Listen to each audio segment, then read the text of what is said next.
Every morning you wake up with two choices: to carry the weight of the day on your own, or to let the Lord be your strength.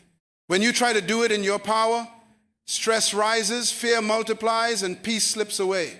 But when you begin your day with prayer, you trade weakness for strength, confusion for guidance, and anxiety for peace. Today, I'm going to show you why starting every morning in prayer is not just a ritual, but a lifeline. If you've ever walked into the day feeling anxious, drained, or lost, this message will show you how to invite God's presence so you can walk in peace, power, and direction. You'll learn how to pray in a way that positions you for victory, how to rely on His strength instead of your own, and how to carry His peace into every challenge you face.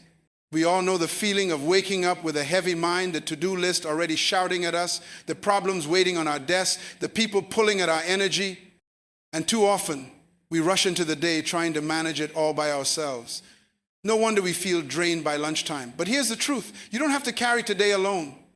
The Lord designed you to begin in His presence, to draw from His strength, to be led by His Spirit. And when you shift your mornings, you'll shift your whole life. In this message, we're going to walk through how to start your mornings with God in a way that brings real strength, real peace, and real guidance. I'm going to show you how to pray with power, how to invite God's wisdom into your daily decisions, and how to silence the voices of fear that try to set the tone of your day. We'll talk about the hidden keys of morning prayer, why some prayers go unanswered, and how to align yourself with God so you walk in His favor all day long. Stay with me, because before we finish, you'll never look at mornings the same way again, and you'll never want to step out of your house without this prayer on your lips. Here's something most people completely miss. The very first voice you hear in the morning has the power to set the direction of your whole day. Think about it. The moment you wake up, your spirit is like fresh soil, soft and ready to receive seed. And whatever is planted first grows the fastest. If the first voice you hear is fear, the seed of anxiety takes root. If the first voice is distraction, your day begins already divided. But if the first voice you hear is the voice of God, peace takes root, strength takes root, clarity takes root.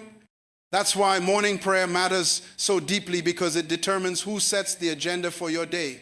You see, we live in a world where most people wake up and grab their phones before they even open their mouths to thank God. They scroll through news feeds, headlines, emails, social media, and before they've even left the bed, their mind is filled with the noise of the world. And they wonder why they feel anxious, why peace slips away, why they're short-tempered before breakfast. It's not a mystery. It's the fruit of the first voice they allowed to speak. Because the first voice sets the tone. The first voice defines the rhythm. And if you're not careful, you'll spend the rest of the day trying to fight off seeds that should never have been planted in the first place. Let me give you an image. Think about an orchestra. Before the concert begins, every musician tunes their instrument. Why?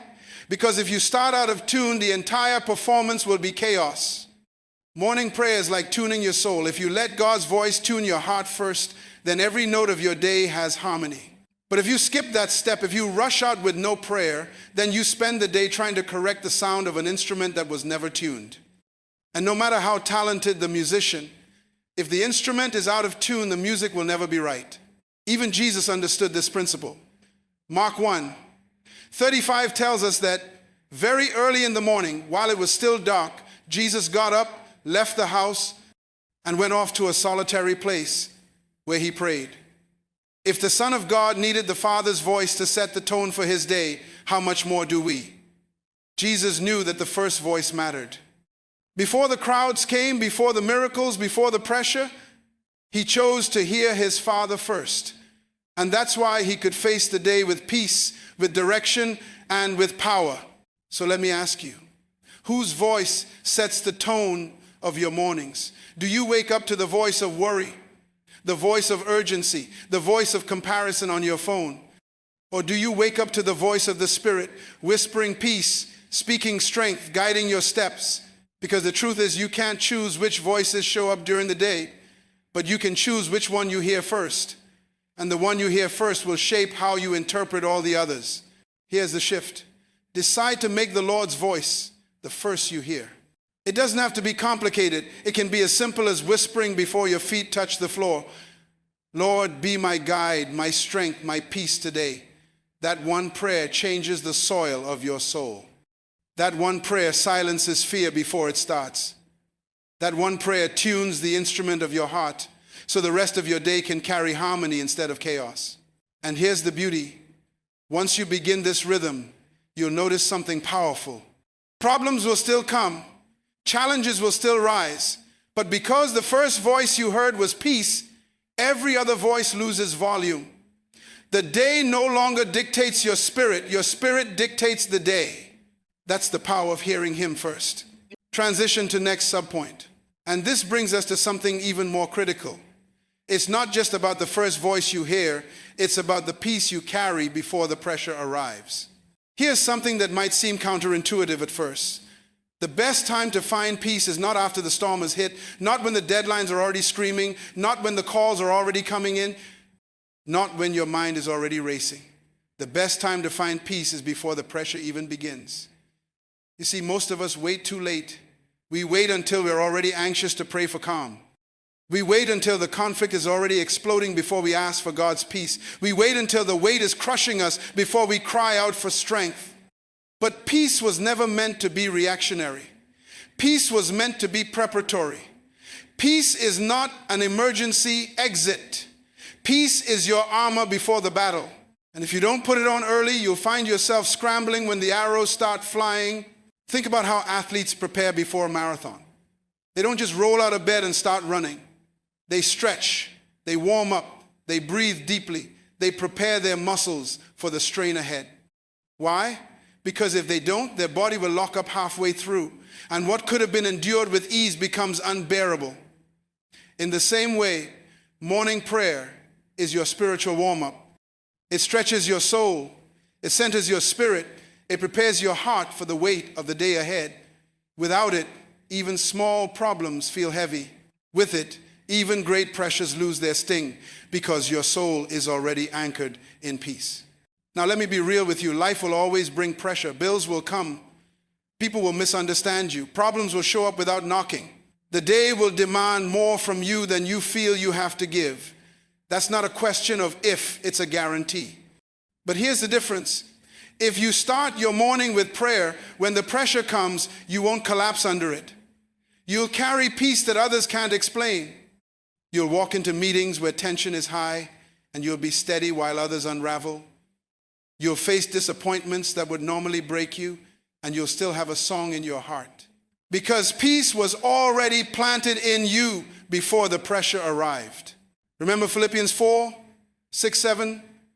Do not be anxious about anything, but in everything by prayer and supplication, with thanksgiving, present your requests to God. And the peace of God, which passes all understanding, will guard your hearts and minds in Christ Jesus. Notice the order. Prayer first, then peace. Too many of us flip it around. We want peace first, and then we'll pray.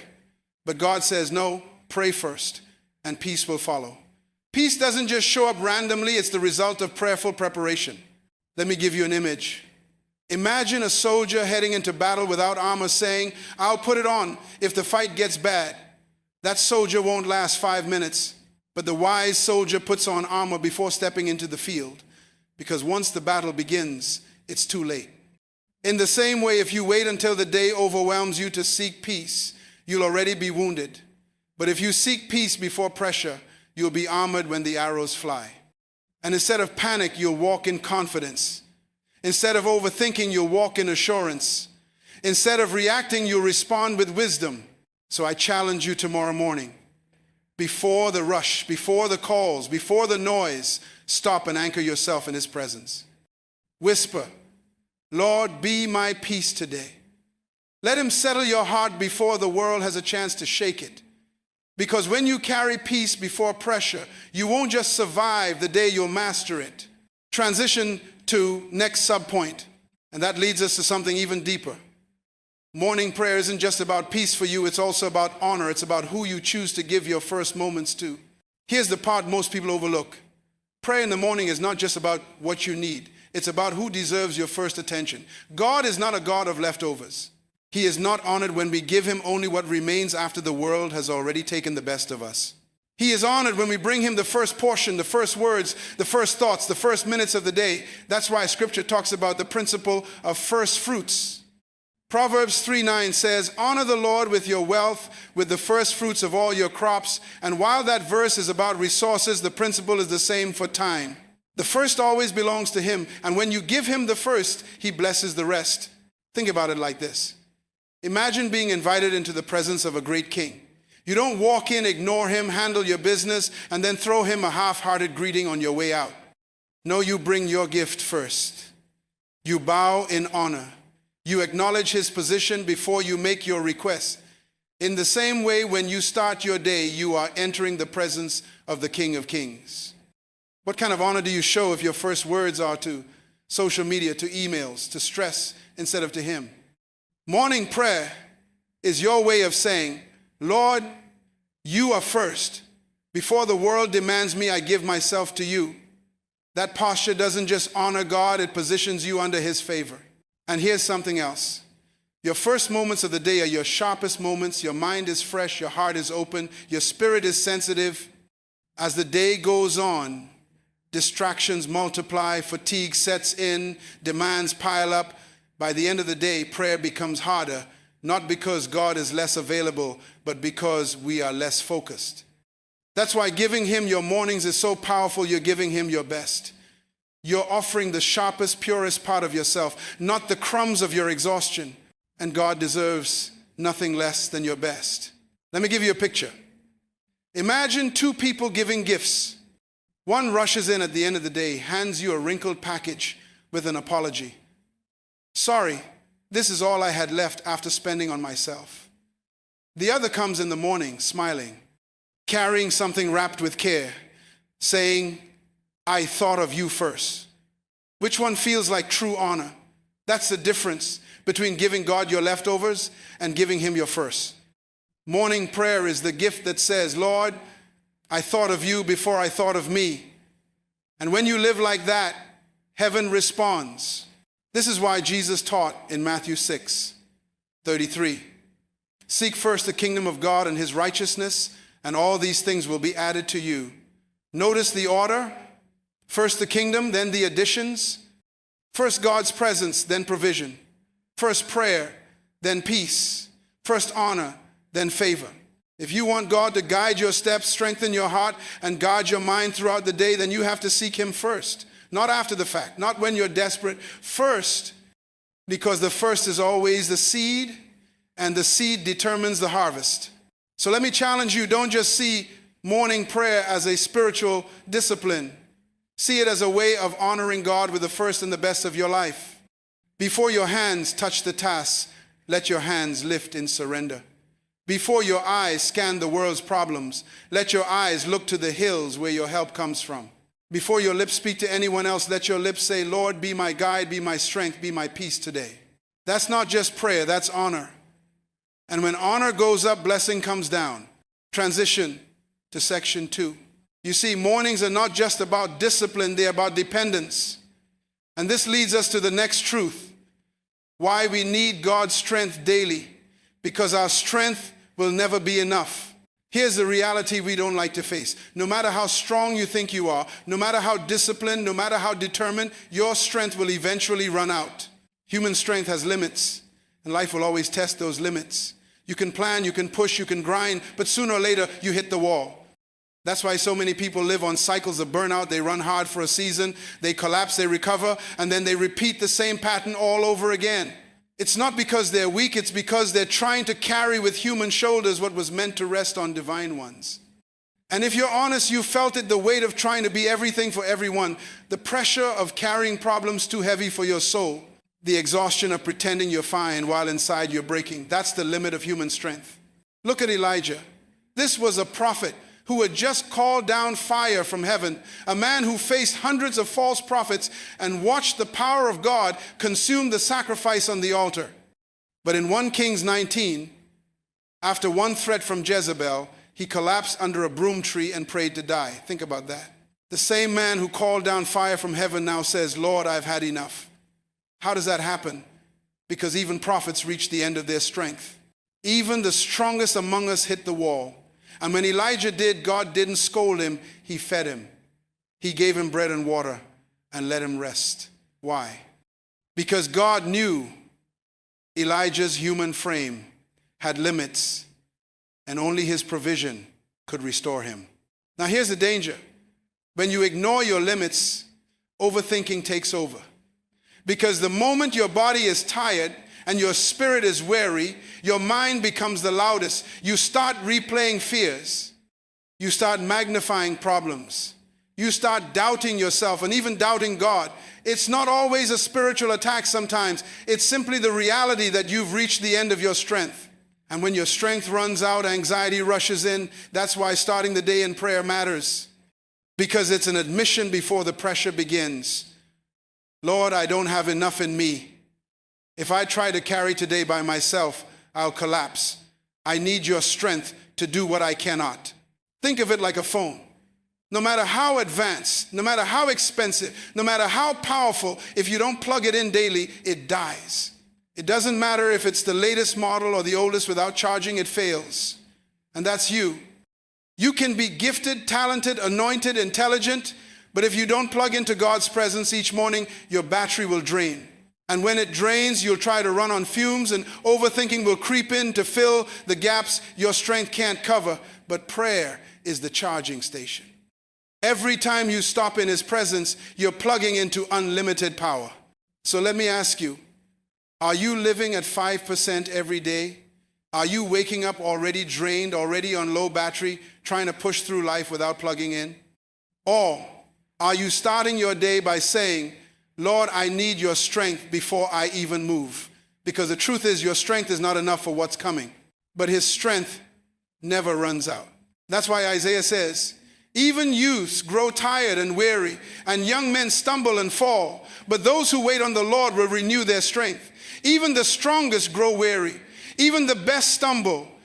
But those who wait, those who pray, those who plug in, those who surrender, they rise on wings like eagles.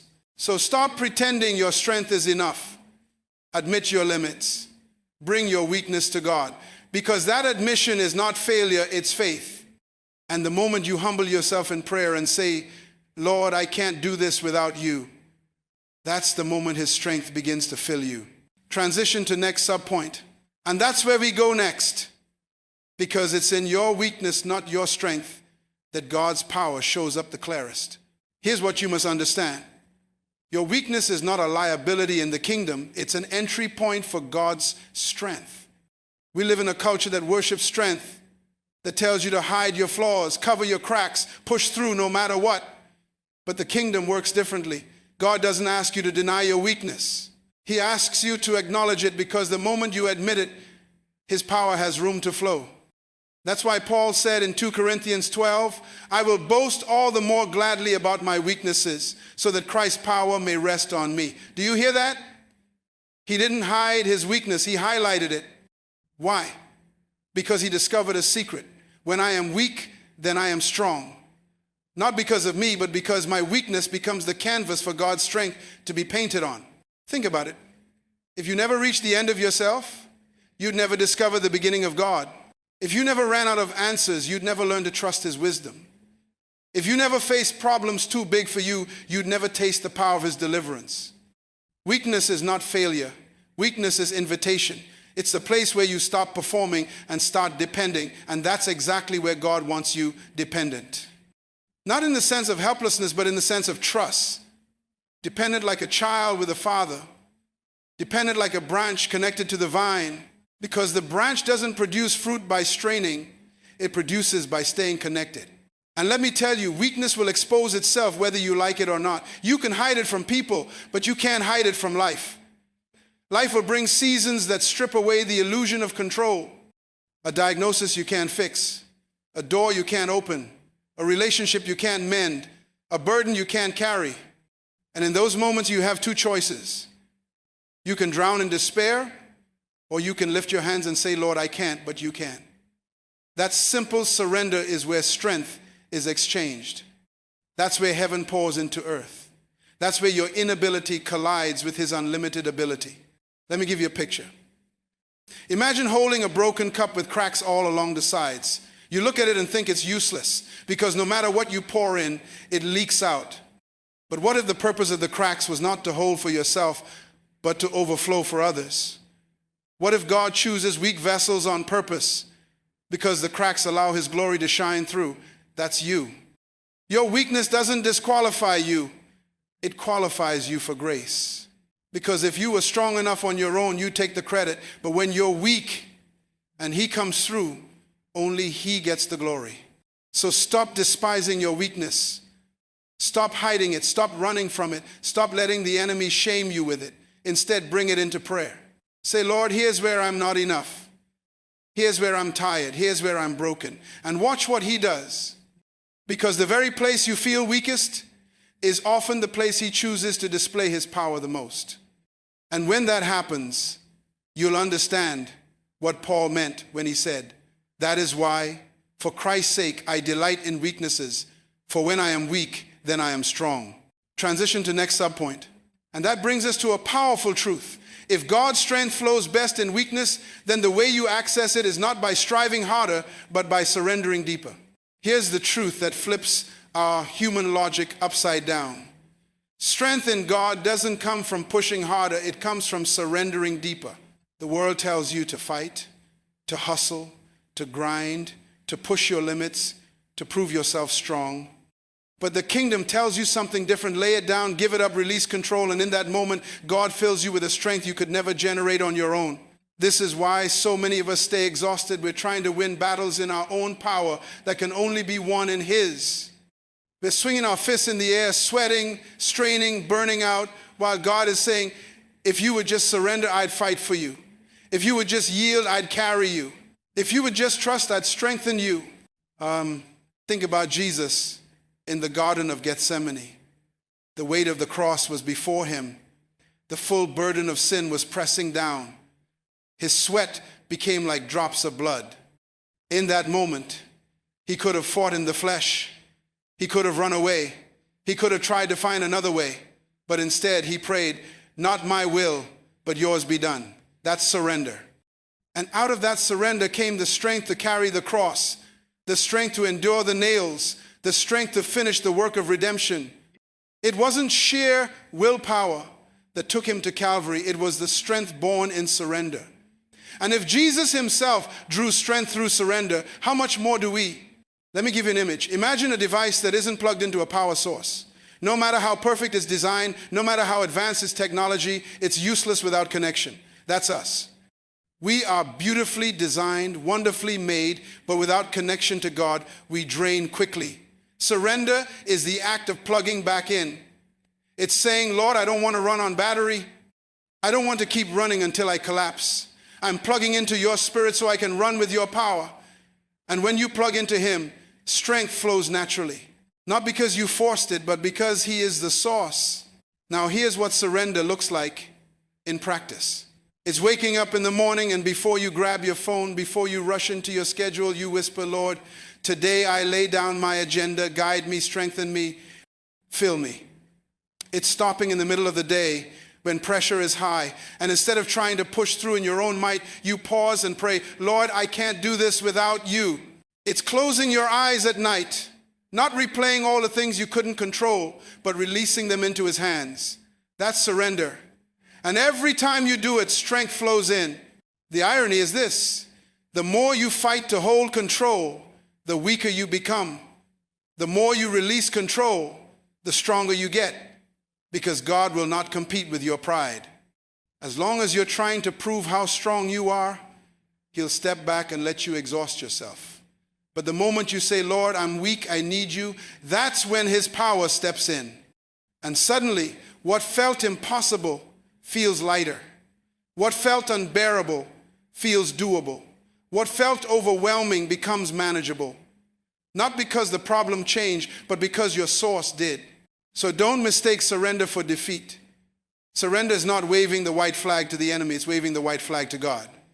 It's saying, I can't, but you can. And that exchange is where supernatural strength is born. Because the truth is, you'll never know the fullness of God's strength until you've reached the end of your own. Transition to next subpoint. And that's exactly where we go next. Because God doesn't just give strength for a moment.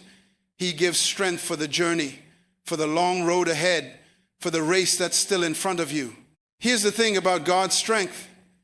It's not just for the big battles, not just for the crises, not just for the moments when everything feels like it's falling apart. God gives strength for the journey, the long road, the daily grind, the hidden seasons where no one is watching and no applause is coming.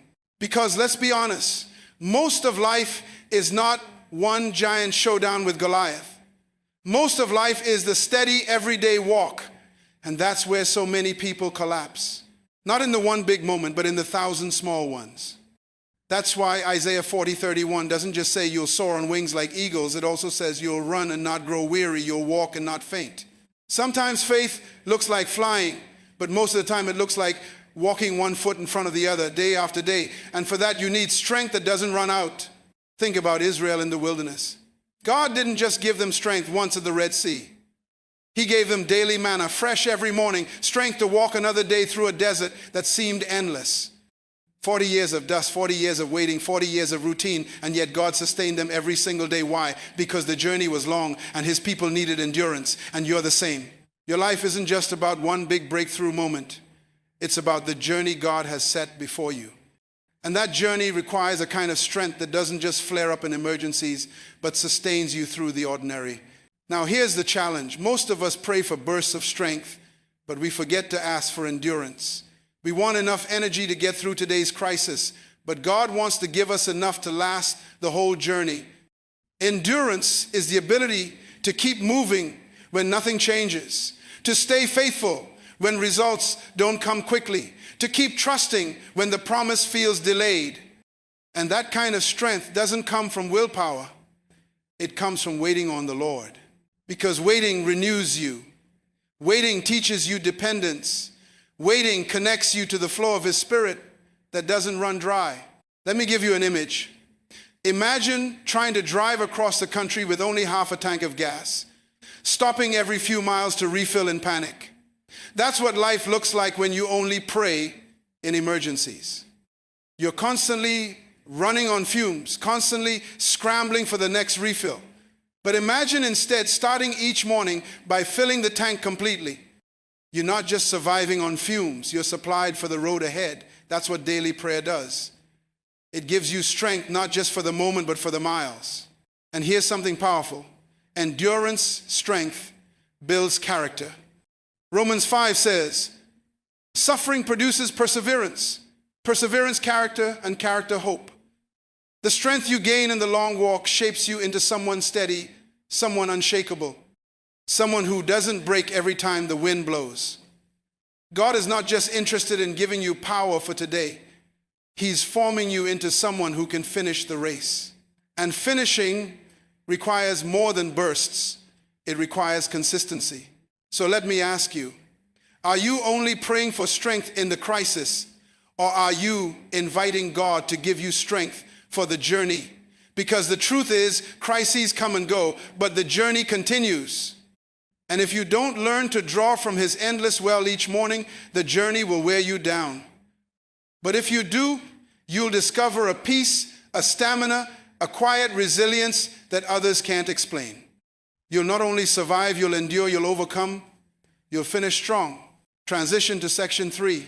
When you walk in his strength, you stop living drained. But strength alone isn't enough.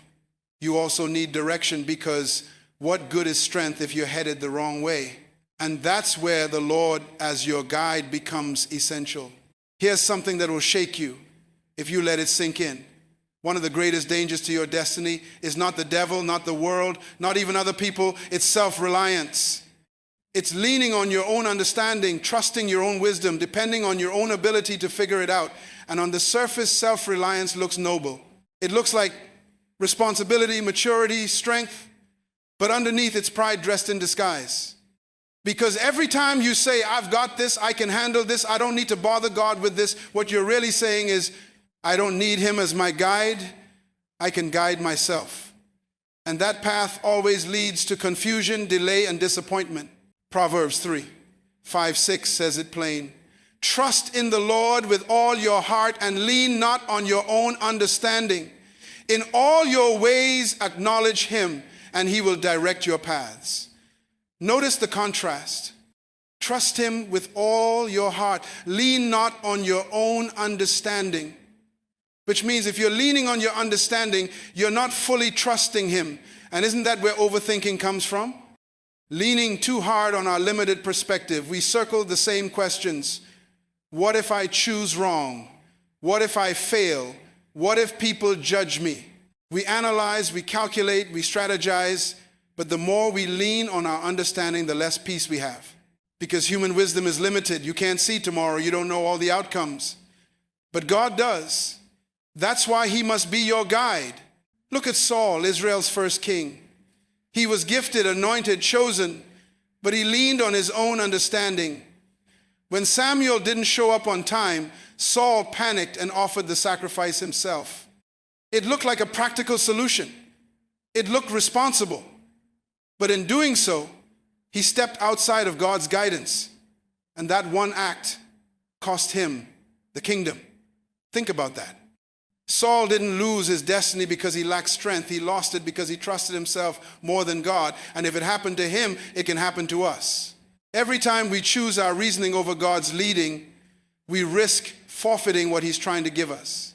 Now let me ask you, how many times have you leaned on your own understanding and ended up stuck? How many times have you made a decision because it made sense, but it left you in regret? How many times have you rushed ahead, certain you were right, only to discover you were wrong? That's the fruit of self-reliance. It feels strong in the moment, but it leads to weakness later. It feels smart in the moment, but it leads to confusion later. It feels safe in the moment, but it leads to storms later. Here's the truth. Self-reliance is a subtle form of idolatry. It puts your wisdom on the throne instead of God's. And that's why morning prayer is so critical. It's not just about asking for things.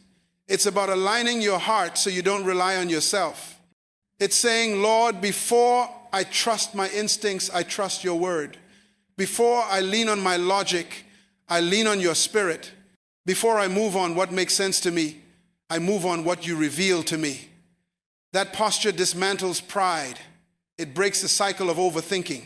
And it positions you to hear his guidance instead of being trapped in your own. So don't fall for the illusion that you can handle life alone. Don't make the mistake of thinking your perspective is enough.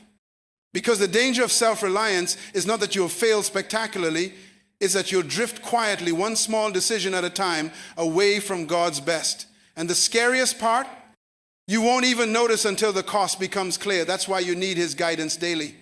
Because without it, even your strengths can become weaknesses, and even your wisdom can become foolishness. Transition to next subpoint. And that's why the next part matters so much. If self-reliance is the danger, then the solution is this: learning how to actually hear the voice of God when he speaks. Here's what changes everything. Guidance is only possible if you learn to recognize God's voice. You can't follow a voice you don't know. And this is where so many people get stuck. They pray, they ask for direction, but deep down they wonder, how do I know if it's God? How do I know if it's not just me? How do I know I'm not making it up?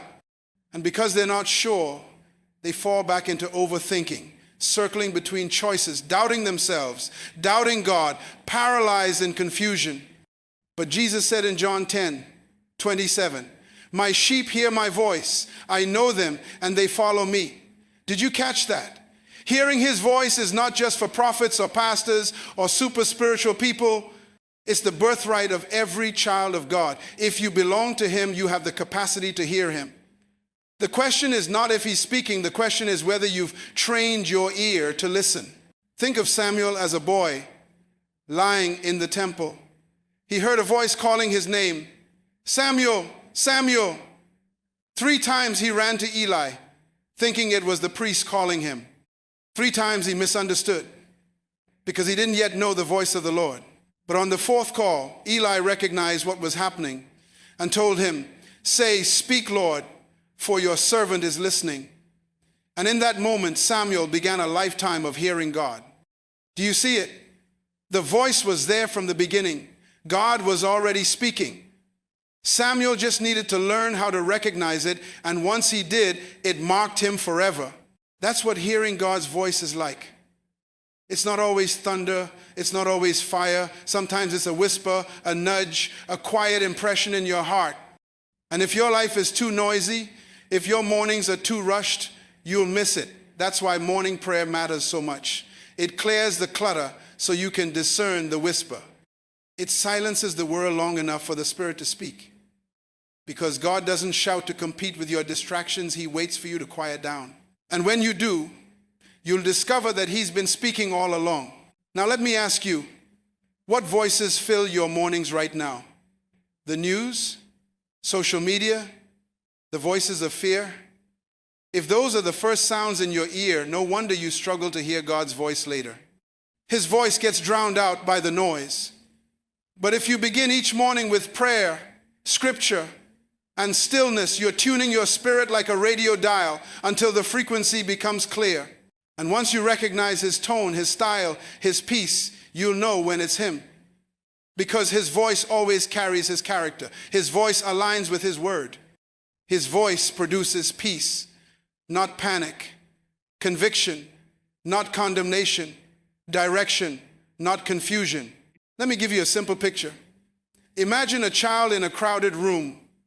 100 people are talking, but the moment the parent calls their name, the child turns. Why? Because they've learned that voice through relationship.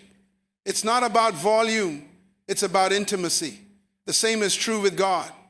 The more time you spend with Him, the easier it becomes to know His voice even in the noise. That's why morning prayer is not just about asking, it's about listening. It's about saying, Lord, speak, I'm listening, and then being still long enough to actually hear. So don't let the enemy convince you that you can't hear God. You can. His sheep hear His voice. You just have to slow down, tune in, and recognize it. And once you do, His guidance will no longer feel distant or vague. It will become the anchor that steadies every step of your day. Transition to next subpoint. And once you begin to hear His voice, the next challenge is this: learning how to actually walk in the path He reveals step by step, even when you don't see the whole picture. Here's what we often miss. God's guidance rarely comes as a full map, it comes as a lamp. Psalm 119, 105 says, your word is a lamp to my feet and a light to my path. Notice it doesn't say floodlight, it doesn't say spotlight, it doesn't say GPS showing the whole journey, it says lamp. A lamp shows you just enough light for the next step. Not the next mile, not the next year, just the next step. And this is where many of us struggle. We want the whole blueprint before we move. We want to see every detail, every turn, every outcome. But God says, no, trust me one step at a time. Because if He showed you the whole road, you'd either run ahead of Him in pride or freeze in fear at the obstacles. So instead, He gives you light for the step, and He asks you to trust Him for the rest. Think of Abraham. God told him, leave your country, your people, your father's household, and go to the land I will show you. Did you catch that? God didn't hand him a map. He handed him a promise. Abraham didn't know the destination when he left. He just knew the direction. And as he walked, God revealed more. That's faith. That's walking in God's path. Not because you see it all, but because you trust the one who does. And every step Abraham took became a testimony, not of his certainty, but of God's faithfulness to guide. But here's the challenge. Walking step by step requires humility. It requires you to admit that you don't know it all, that your understanding is limited, that you need Him daily. That's why morning prayer is so vital. It's not about asking God to reveal the next 10 years. It's about asking Him to guide the next 10 hours. Lord, show me how to handle this meeting. Lord, guide me in this conversation. Lord, lead me in this decision today. And when you live like that, you stop being paralyzed by the unknown. You stop needing to figure it all out. You start moving with confidence, knowing that if God gave light for today, He'll give light for tomorrow when it comes. Let me give you an image. Imagine driving down a dark road at night with your headlights on. You can't see the whole highway. You can't see the city miles ahead. You only see a few feet in front of you. But that's enough to keep moving. And as you move, more of the road is revealed. That's how walking with God works. If you refuse to move until you see the whole highway, you'll sit stuck forever. But if you trust the light you've been given, step by step, He'll take you all the way to your destination. The light is enough for the step, and the step is enough for the journey. So let me ask you, are you frozen waiting for God to give you the whole plan before you obey? Or are you willing to walk with the lamp, trusting that step by step He'll lead you where you're supposed to be? Because the truth is, obedience always comes before clarity. You move, and then you see. You act, and then the way opens. You trust, and then the path unfolds. That's why faith and guidance go hand in hand.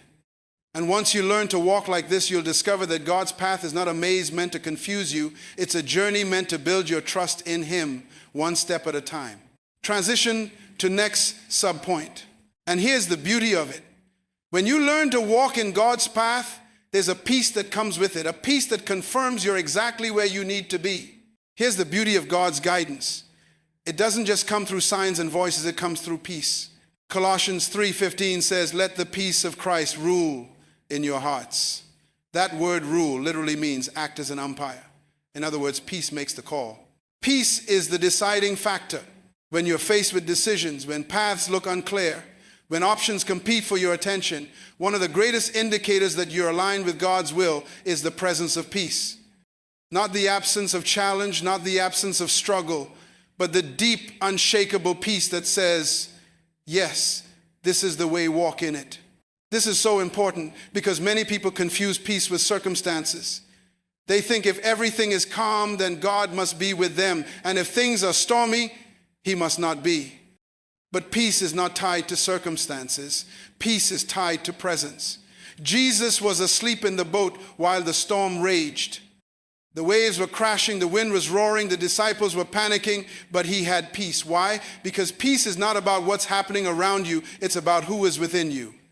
And that same Jesus says, "My peace I give to you," which means you can carry peace even when the outside world is chaotic. Now let me ask you, how many times have you ignored that inner sense of peace and later regretted it? How many times did something look good on paper? All the boxes checked, all the logic lined up, but something inside felt unsettled, and when you moved forward anyway, it fell apart. That's because you silenced the umpire. You ignored the peace of God. And every time you do, you step outside of His guidance, because God's will always aligns with His peace. It may stretch your faith. It may test your patience. It may challenge your comfort zone. But even in the stretching, there will be a quiet assurance, a stillness in your spirit that confirms, this is me. End of 6. Think of it like a compass. A compass doesn't shout. It doesn't flash lights. It doesn't argue with you. It quietly points north. But if you learn to trust it, it will guide you through wilderness you could never navigate alone. Peace works the same way. It doesn't scream, it whispers, it doesn't force, it nudges. But if you tune your spirit to it, you'll never be lost for long. Because peace will always point you back to the path God has set for you. This is why morning prayer is essential. It sets the tone so you can discern peace throughout the day. If you skip it, the noise of the world will drown out your compass. And you'll mistake anxiety for urgency, distraction for direction. But if you begin in His presence, you'll recognize when peace speaks. You'll walk into situations where others are panicked, and you'll feel calm because you know the Spirit is with you. You'll face decisions that could overwhelm, and instead of confusion, you'll feel clarity. Not because you had all the answers, but because peace confirmed the way. So here's my challenge. Stop treating peace like a bonus and start treating it like a guide. Stop moving forward if your spirit is unsettled. Stop silencing the umpire just because the opportunity looks good. Let peace rule. Because when you do, you'll find yourself walking not just in good paths, but in God's path. Transition to section 4. Guidance directs you, strength carries you, but life will still bring storms. And when the winds rise and the waves crash, you'll need more than guidance. You'll need peace that passes understanding. Here's something you must hold on to. Peace is not the absence of storms. It's the presence of God in the middle of them. Too many people think they'll finally have peace once everything around them is calm, once every problem is solved, once every battle is finished. But that's not peace. That's just quiet circumstances. True peace is deeper than that. True peace is when the storm is raging, the waves are crashing, the winds are howling, and yet inside your soul there is stillness, there is confidence, there is rest. Because peace is not found in the condition of the sea, it's found in the presence of the Savior. Look at Jesus in Mark 4. The disciples were in the boat, the storm hit, and the waves were breaking over the side. These men were seasoned fishermen, men who had faced storms before, but this time they were terrified. They shouted, "Teacher, don't you care that we're perishing?" And what was Jesus doing? Sleeping. Not pacing, not panicking, sleeping. That's the picture of perfect peace. The same storm that sent the disciples into fear left Jesus at rest. And when they woke him, he stood up and spoke 3 words, "Peace, be still." And the wind obeyed. The sea grew calm. Do you see it? He didn't just have peace, he commanded it. And the same Jesus who calmed that sea has given his peace to you. Now let me be real with you. Storms will come. Life will shake you. Problems will rise without warning. Some storms will be external sickness, loss, financial pressure. Others will be internal anxiety, fear, doubt, depression. You can't avoid them. But here's the difference. With Jesus in your boat, the storm doesn't define your destiny.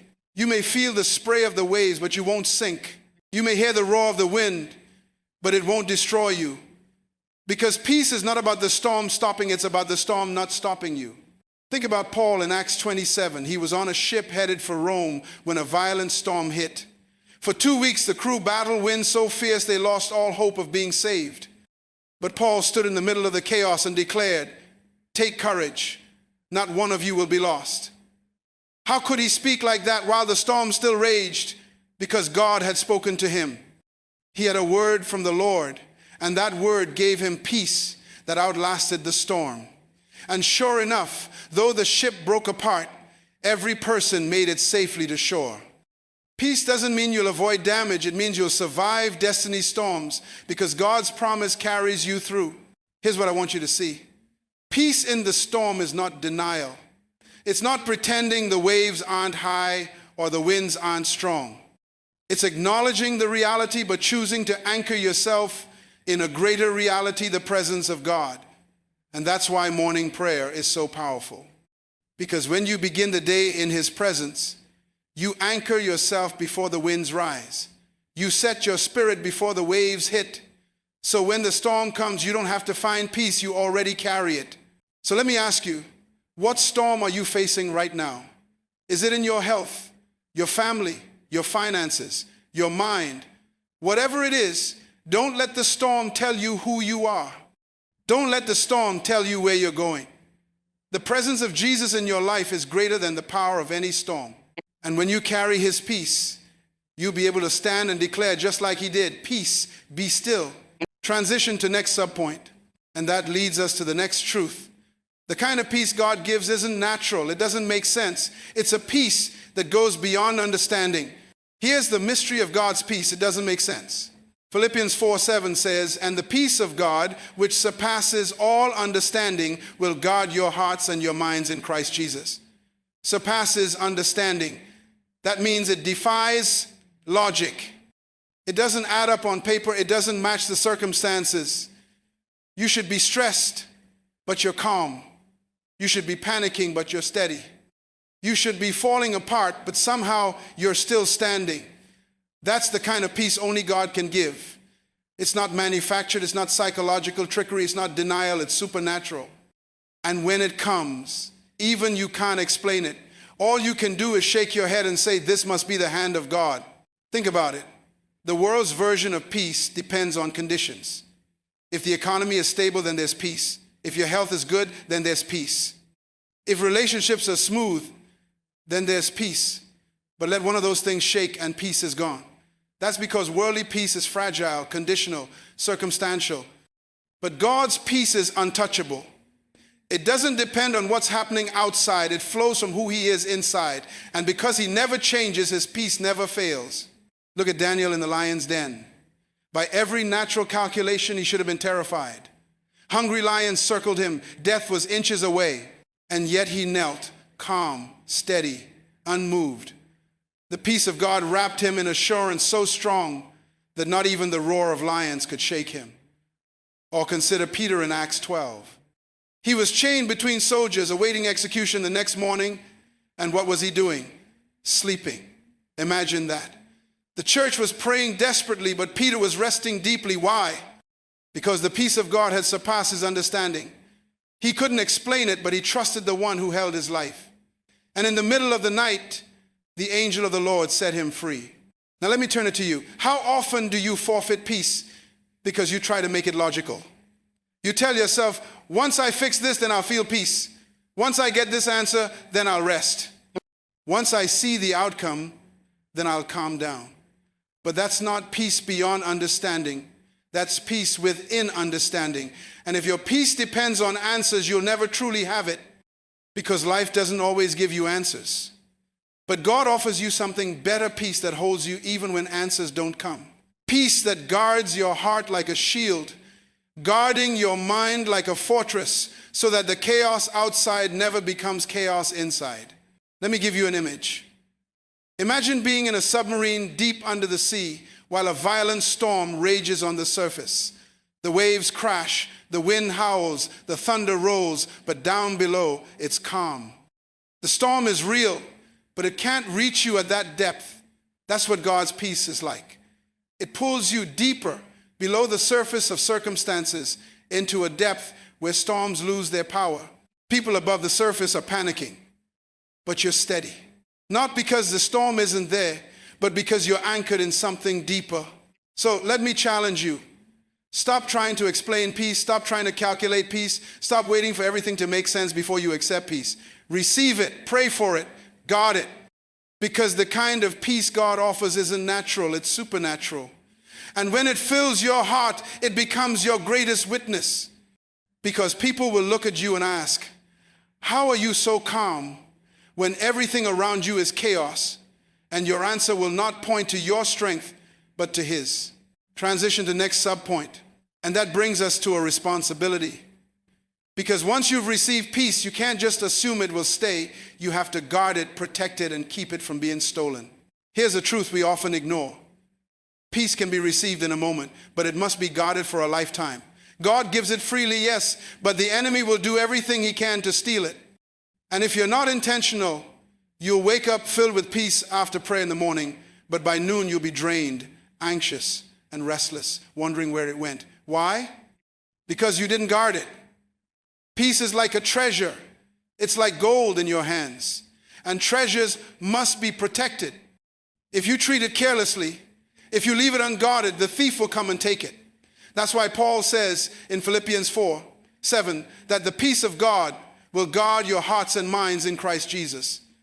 Peace is both a gift and a guard, but you also have a role. You must choose what you allow in and what you keep out. Think about your mind like a house. You wouldn't go to sleep with your doors wide open, letting anyone wander in. You wouldn't hand your keys to a stranger and say, do whatever you want in here. But how many of us do that with our thoughts? We let fear walk in and make itself comfortable. We let negativity set up camp in the living room. We let gossip and comparison run through the hallways unchecked, and then we wonder why our peace is gone.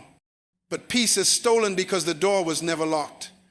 Guarding your peace means learning to shut the door to what doesn't belong. Not every thought deserves your attention. Not every conversation deserves your energy.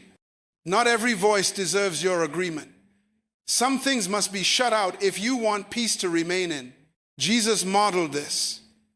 When the crowd tried to force him into their expectations, he withdrew to lonely places to pray. When Peter tried to speak against the will of God, Jesus rebuked him, saying, "Get behind me, Satan." When mockers and doubters filled the room of Jairus' daughter, he put them outside before raising her back to life. Do you see it? Even Jesus guarded the atmosphere of peace around him. He didn't let every voice in. He didn't entertain every distraction. He guarded his mission, and in doing so, he guarded his peace. Now here's where this gets practical. Guarding peace looks like setting boundaries. boundaries with your time, your conversations, your consumption.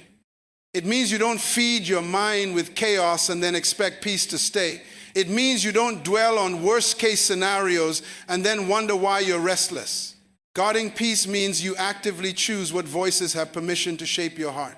Sometimes it's as simple as turning off the news, putting down the phone, walking away from gossip, or silencing the inner critic that keeps shouting lies. Each time you do, you're locking the door and saying, no, you can't come in. Peace lives here. Let me give you an image. Think of peace like a fire in your fireplace. If you don't guard it, the wind will blow it out. But if you shield it, feed it, and protect it, it will warm the whole house. That's what peace does when you guard it. It becomes the atmosphere you live in. And when people step into your presence, they feel it. They sense something different. They can't explain it, but they know it's real. That's the power of peace that is not just received, but guarded. So let me ask you, are you guarding your peace, or are you letting it slip through open doors? Are you locking the gates of your mind, or are you leaving them unprotected? Because the truth is, peace is too precious to lose, and once you've tasted it, you'll never want to go back to life without it. So protect it, guard it. Don't let anything or anyone steal what God has given you. Transition to next subpoint. And when you guard your peace, something powerful happens. It doesn't just bless you. It becomes a testimony to others, a witness that God is truly with you.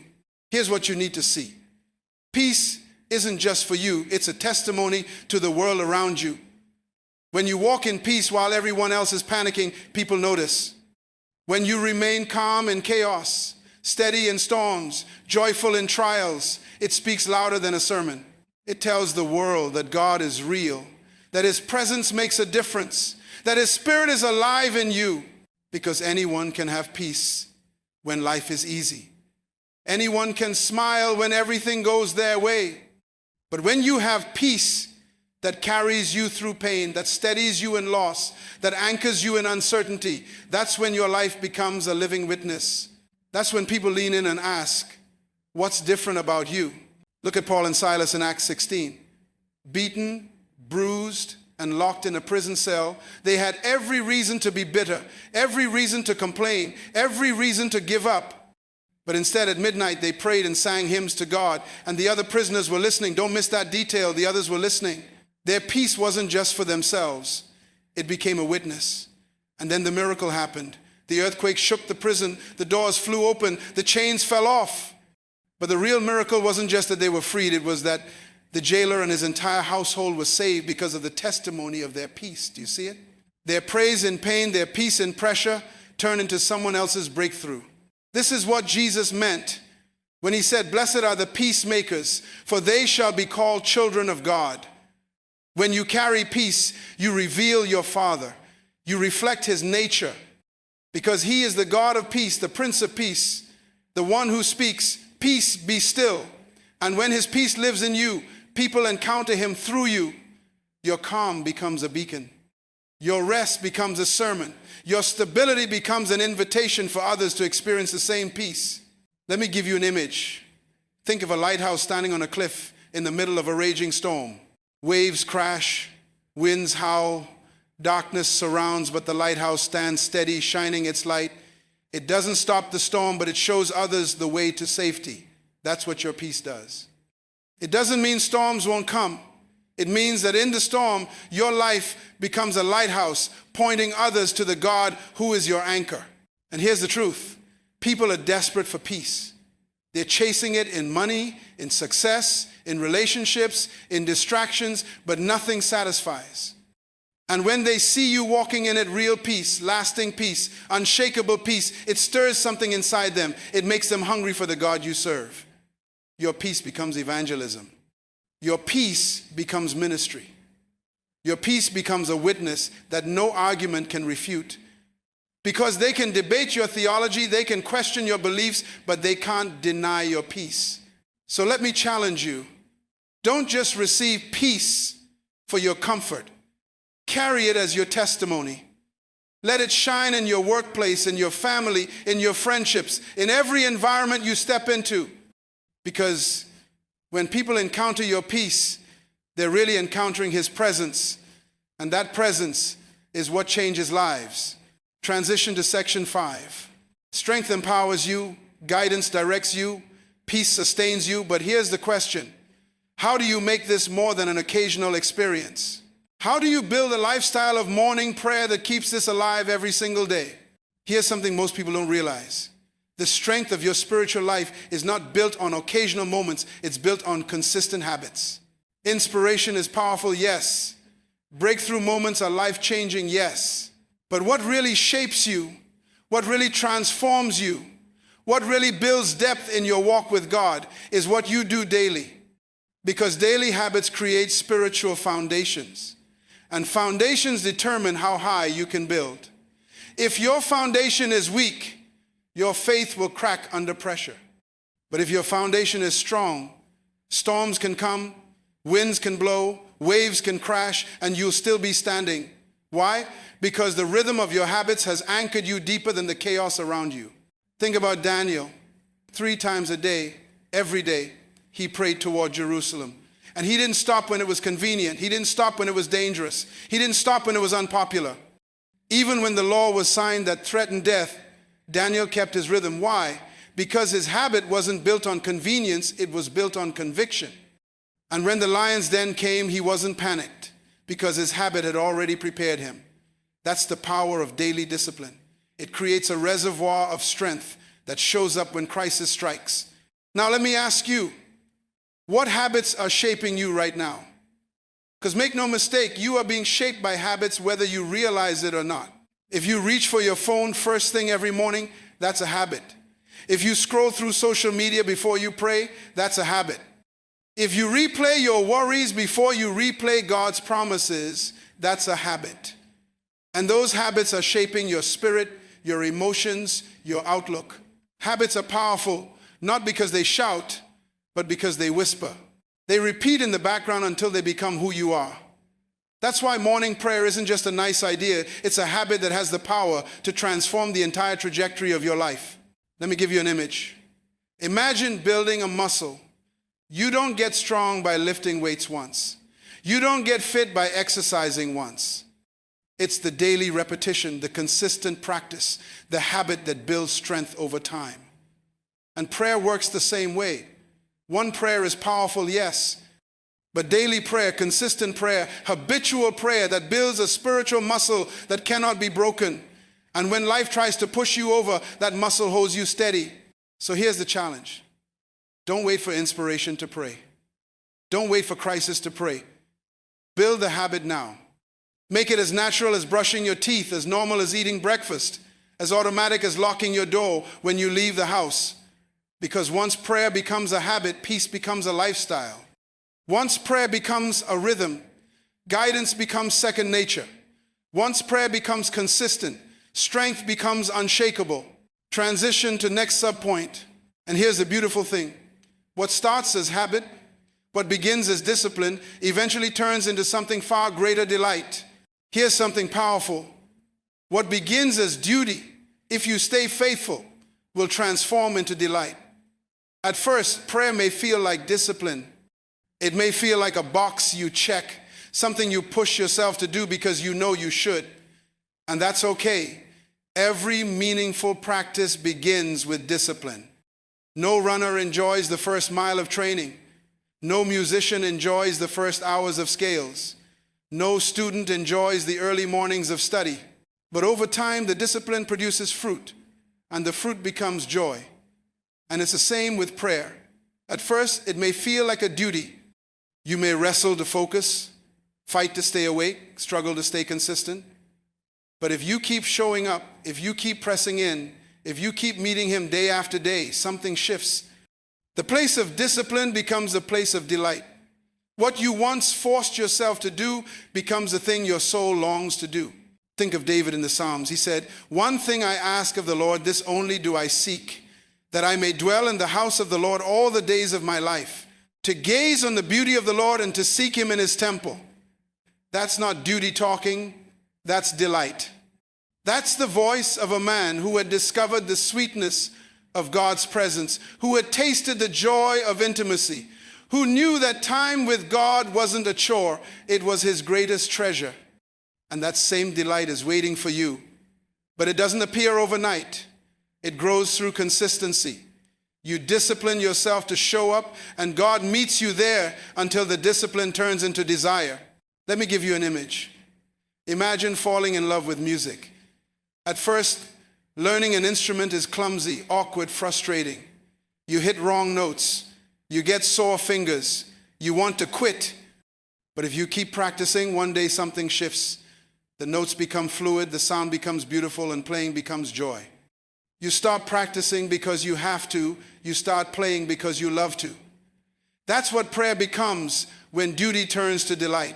At first, you discipline yourself to pray.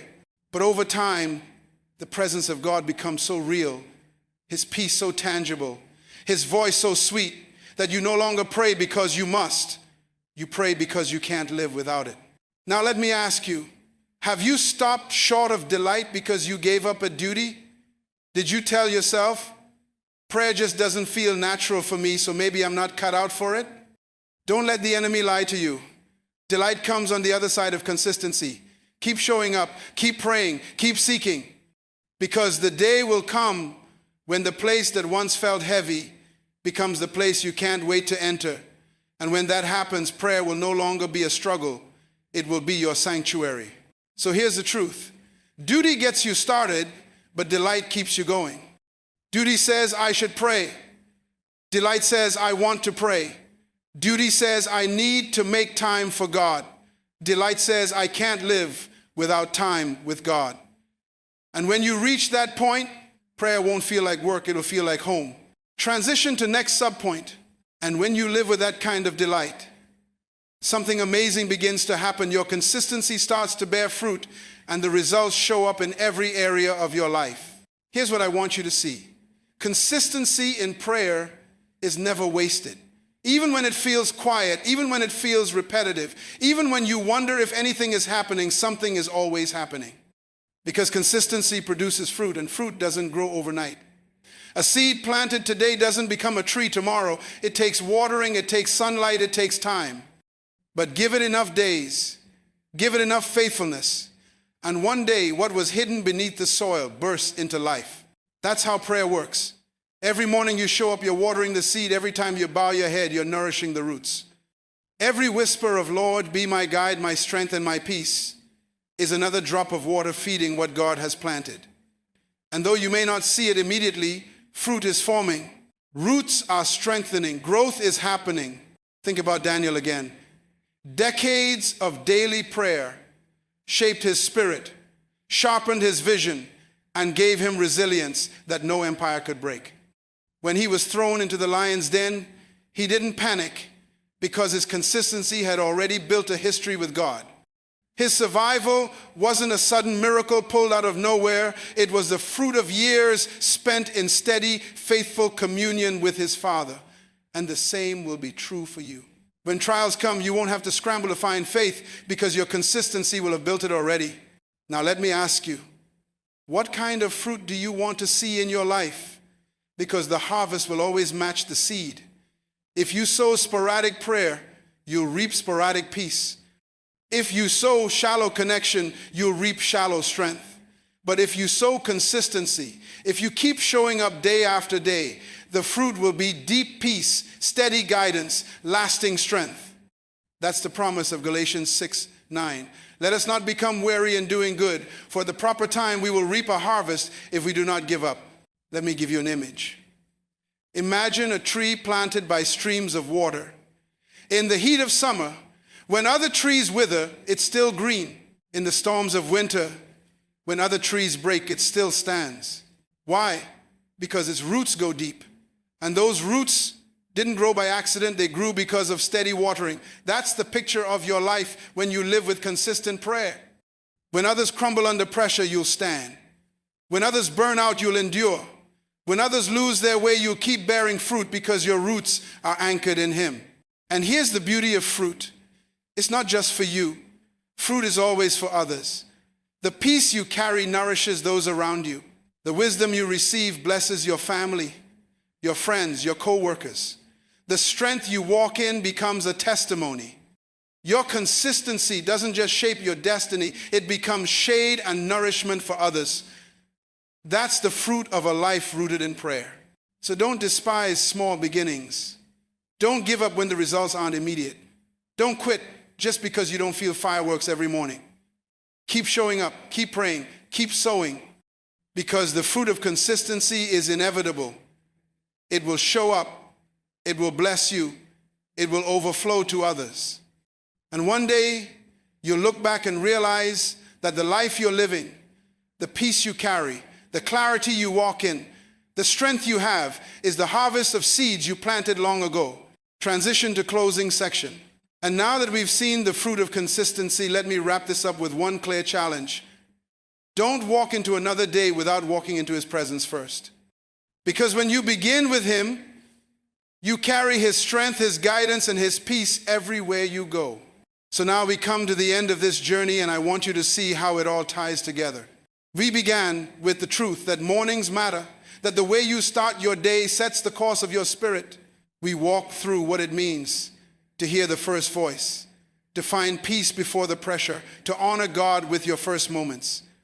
We discovered that our human strength will always reach its limits, but his strength never runs dry. We saw that weakness is not a shame, but an invitation. That surrender is not defeat, but connection. And that strength for the journey is found in waiting on the Lord.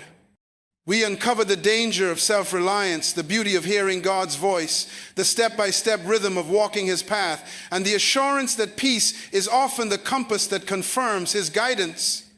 And then we rested in the truth that peace is not the absence of storms, but the presence of Christ within them. That it surpasses all understanding, that it must be guarded, and that when you carry it, it becomes a witness to everyone around you. Finally, we saw the power of building a lifestyle that habits form your foundation, that duty grows into delight, and that consistency always bears fruit. And if there's one truth I want you to walk away with today, it's this. You were never meant to face a single day in your own power. God already offered himself to be your strength when you're weak, your guide when you're lost, and your peace when life is raging around you. But here's the key: you have to invite him in. You have to begin each morning not rushing into the day, not grabbing the weight of the world, but stopping, pausing, and saying, Lord, be my guide. Lord, be my strength. Lord, be my peace today. That prayer is simple, but it's powerful. That prayer is short, but it shifts everything. Because when you pray it, you're not just speaking words, you're aligning your heart with heaven. And alignment always releases power. So let me declare this over you. From this day forward, don't walk into another morning without walking into his presence first. Don't let the world set the tone of your day before the Spirit does. Don't let fear, distraction, or anxiety get the first word. Give God the first word and watch how the rest of the day falls into place. Because when you seek him first, all these other things will be added unto you. When you honor him first, favor follows. When you trust him first, peace remains. And when you surrender first, strength flows. That's the promise. That's the invitation. That's the life he's calling you into. And now, before you click away, let me open one last door of curiosity for you. Because even if you start every morning in prayer, even if you seek his guidance, strength, and peace, there is still one subtle mistake many people make in prayer that blocks their answers without them even realizing it. And until you fix this mistake, you'll feel like you're praying faithfully but not receiving fully. You don't want to miss this because it could be the missing key in your breakthrough. So here's what I want you to do. Click on this next video right here. In it, I'm going to show you the number one prayer mistake believers make, and more importantly, how to correct it so your prayers carry power, clarity, and results. Don't stop here. God has more for you. Keep pressing in, keep growing, keep seeking, because the journey doesn't end with one message. It begins with a lifestyle. And if you take the next step, you'll discover that the God who met you this morning will keep meeting you every morning, guiding you, strengthening you, and filling you with peace that no storm can shake.